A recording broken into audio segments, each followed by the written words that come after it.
In the quiet town of Pine Hollow, nestled deep in the heart of the Pacific Northwest, life was simple, predictable, and peaceful. Pine Hollow was the kind of place where everyone knew each other, doors were rarely locked, and children played in the streets until the sun set behind the towering pine trees.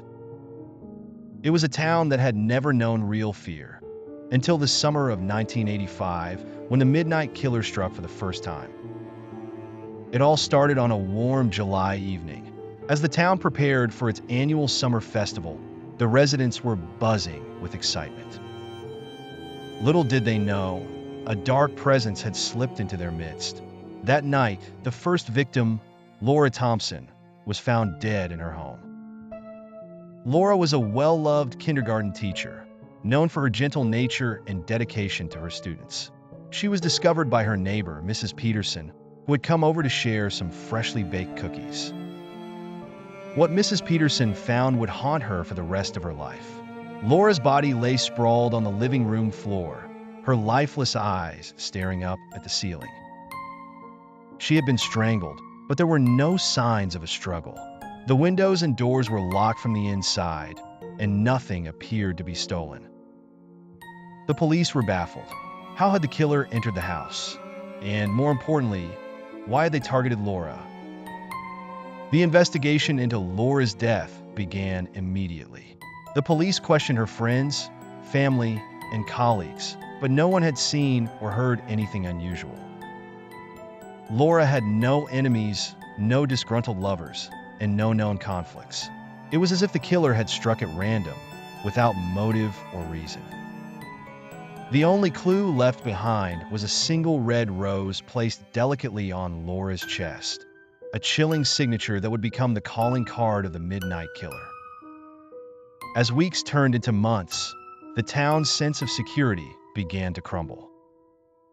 The festival, which had been a highlight of the summer, was canceled, and people no longer left their homes after dark. The streets of Pine Hollow, once filled with laughter and life, now lay silent under the moonlight. Fear had taken hold, and the Midnight Killer was far from finished. The second victim, Mark Davies, was discovered 3 months later in October. Mark was a local mechanic, known for his friendly demeanor and skillful work with cars. He was found in his garage, slumped over his workbench, with the same red rose placed near his hand. Like Laura, Mark had been strangled, and once again, there were no signs of forced entry. The police intensified their efforts, bringing in detectives from the state capitol and offering a substantial reward for any information leading to the killer's capture. But no leads emerged.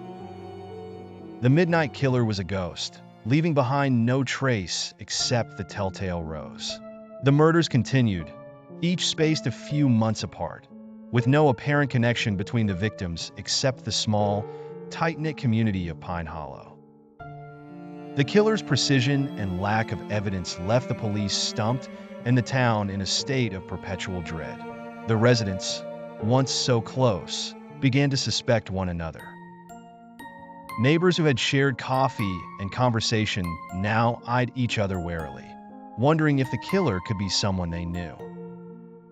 The media caught wind of the story, dubbing the unknown assailant the Midnight Killer due to the time the murders were believed to have occurred, always between midnight and 3 a.m.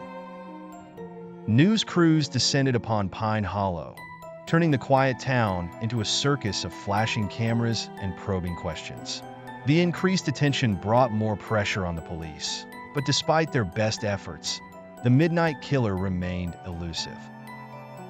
One of the most chilling aspects of the Midnight Killer was his apparent knowledge of his victims' routines. Each one was attacked in their homes, at a time when they were most vulnerable. It was as if the killer was watching, waiting for the perfect moment to strike. The sense of being watched began to pervade Pine Hollow, with residents reporting strange occurrences, shadows in their windows, mysterious phone calls with no one on the other end, and even footprints in their gardens.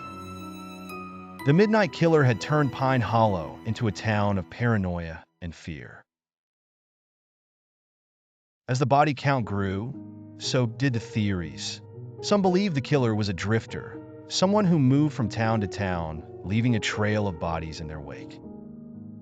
Others thought it had to be someone local, someone who knew the town's ins and outs. There were even whispers of the supernatural, a curse, a restless spirit exacting revenge.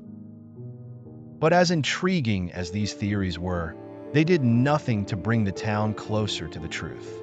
The seventh victim, a young mother named Emily Foster, was found just days before Christmas in 1986. Her death hit the community especially hard. Emily was well known and loved, with two young children who were now left motherless. The town's grief turned to anger, and the calls for justice grew louder. The police, now working with FBI profilers, continued to chase down every lead, no matter how small. But the Midnight Killer was always one step ahead, slipping through their fingers like smoke. By the time the 12th victim was found in the spring of 1987, the Midnight Killer had become a legend, a boogeyman that haunted the nightmares of Pine Hollow's residents. Despite the efforts of law enforcement, private investigators, and even amateur sleuths, the Midnight Killer was never caught. The murders stopped as suddenly as they had begun, leaving the town with more questions than answers.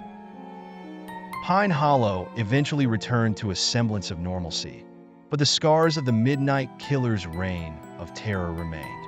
The houses where the murders took place were left abandoned, seen as cursed by the locals. The once thriving community gatherings dwindled, and the sense of unity that had defined Pine Hollow was forever fractured. Over the years, the Midnight Killer story became a cautionary tale told to children and newcomers.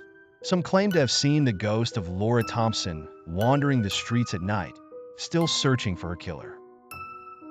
Others believe that the Midnight Killer still lived among them, an old man hiding in plain sight, taking his secrets to the grave. For the families of the victims, the lack of closure was a wound that never healed. Every year, on the anniversary of the first murder, a small vigil is held in Pine Hollow. The residents gather at the town square, lighting candles in memory of those lost.